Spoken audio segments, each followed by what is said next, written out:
They sat in the cafeteria after lessons that day, all of them too tired to go on.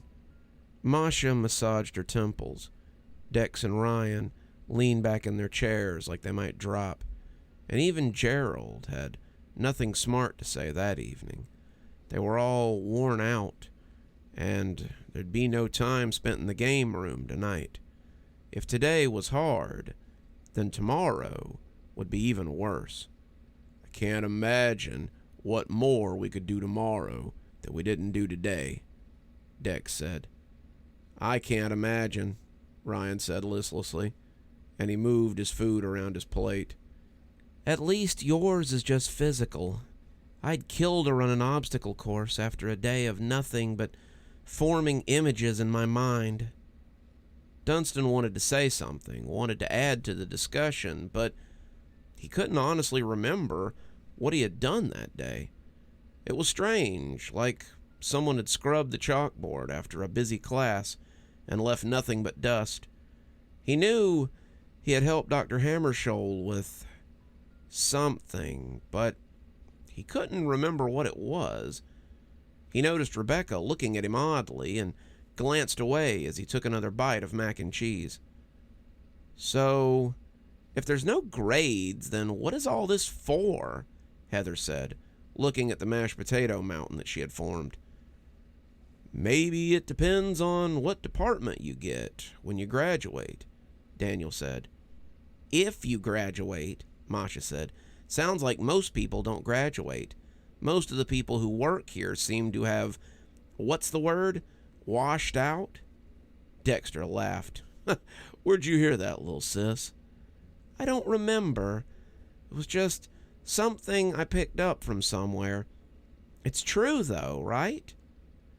I think I remember Dr. Hammarskjöld using it once, before he stopped talking abruptly. Maybe we just see the ones who couldn't make it, though. Besides the little doctor, most of the people don't seem particularly well adjusted, Gerald said dreamily. Dex wanted to say something in defense of Cutter, but he had to admit they were right. Cutter was a competent trainer, but he usually reminded Dex more of the people who trained you for cage fighting than the people who probably trained you to work for the FBI or the military. If they weren't going to be working for the government, then who? It didn't make much sense to train them for no reason, but Dex supposed that there had to be a reason. There was always a purpose, an outcome, for people like this. There was always a cost that had to be justified.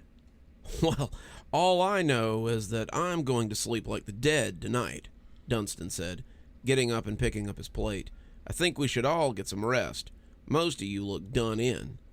You don't look so good yourself, Dexter said. You look pretty peaky, my boy.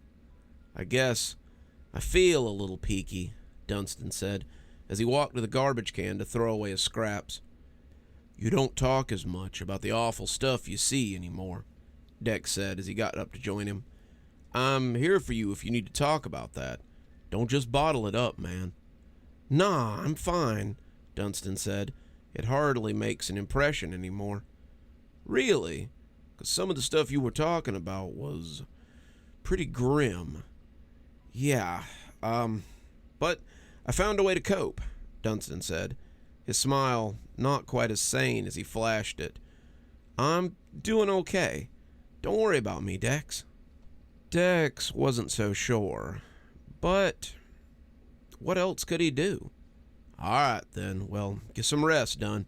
Tomorrow's going to be more fun and games, I think. The two smacked hands, and then Dunston was heading for the bathroom. He'd gotten a little queasy feeling in his guts, a random image of a kid's severed hand being thrown into a hole, and he wasn't sure he was going to be able to keep his dinner down. The memories of what he had seen weren't gone. Not really. The things he had seen were simply hidden behind a hazy glass that obscured them for a time. They would be back, and always, it seemed, at the worst possible time. He made it to the bathroom before the vomiting started, but it was a near thing. The food looked only slightly less appetizing as it swam in the bowl than it had on the plate, and he sent it down as he wiped his mouth on the back of his hand. They couldn't know how much pain he was in, how much turmoil, and they never would. It couldn't go on forever, but Dunston would if he needed to.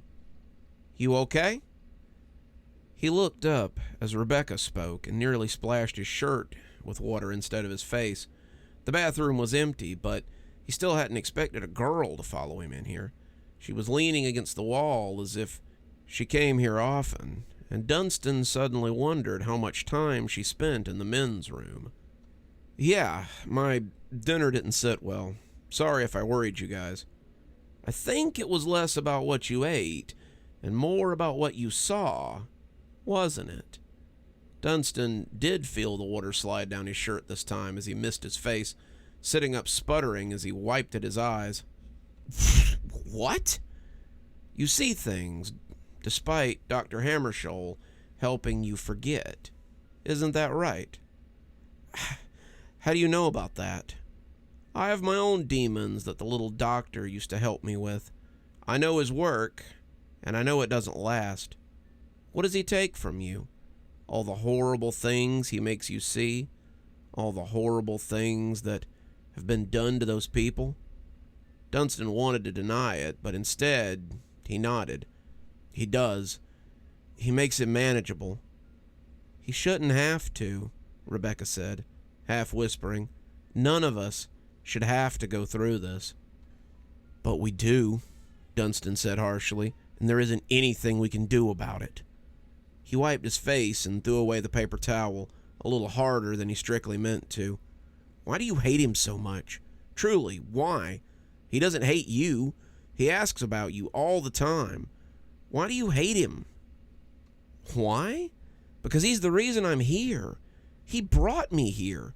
He told them about me. If it weren't for him, I'd be at home with my mother and father."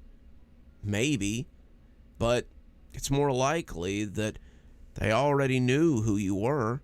He helped you get here, but they would have had you in the end anyway." Rebecca didn't seem to have an answer for that. This is your life now, no matter what he did. Maybe it's time to just be okay with that. He left her there to contemplate that as he headed for the showers and then to bed, along with the other tired and weary students. She traveled again that night, though she didn't know she was doing it. She slid from the dormitory like a ghost, moving through the halls and familiar spaces. She saw Daniel in the media room, nursing a can of Sprite as he tried to stop shaking.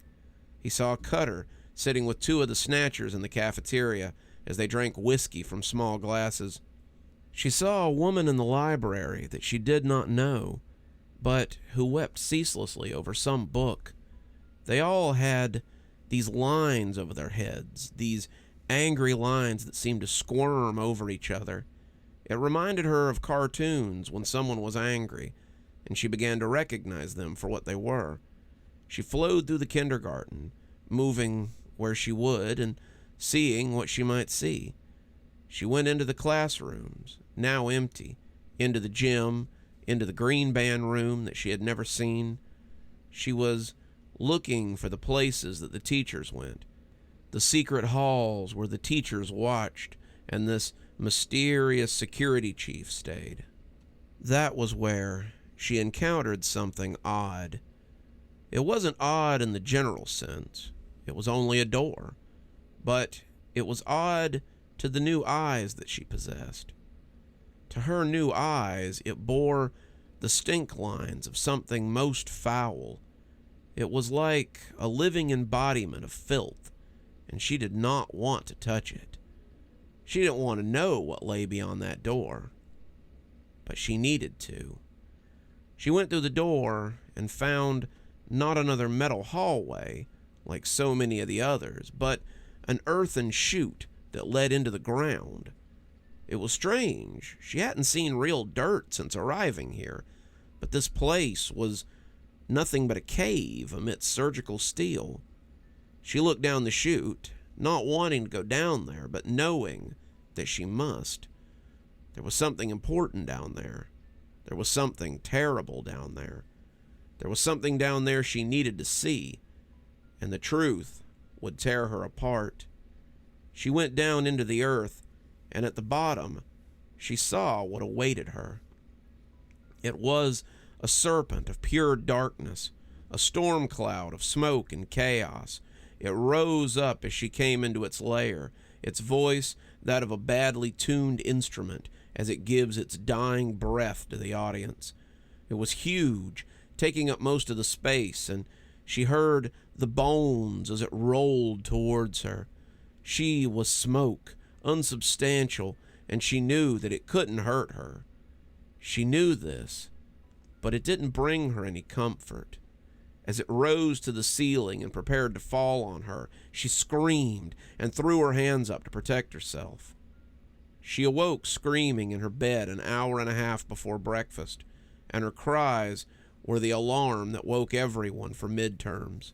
Her friends tried to comfort her, and the teachers offered to get a medic, but Rebecca finally stilled herself as she came fully awake. She looked at Dunston and Gerald, and the two of them seemed to know that something important had passed here. She collected herself and went to breakfast. It was just a dream, she told herself. Dreams couldn't hurt you. Dreams couldn't get you. Dreams were just dreams. There was no reason to worry anyone because she was just having pre-exam jitters. It would all be over by the end of the day, one way or another.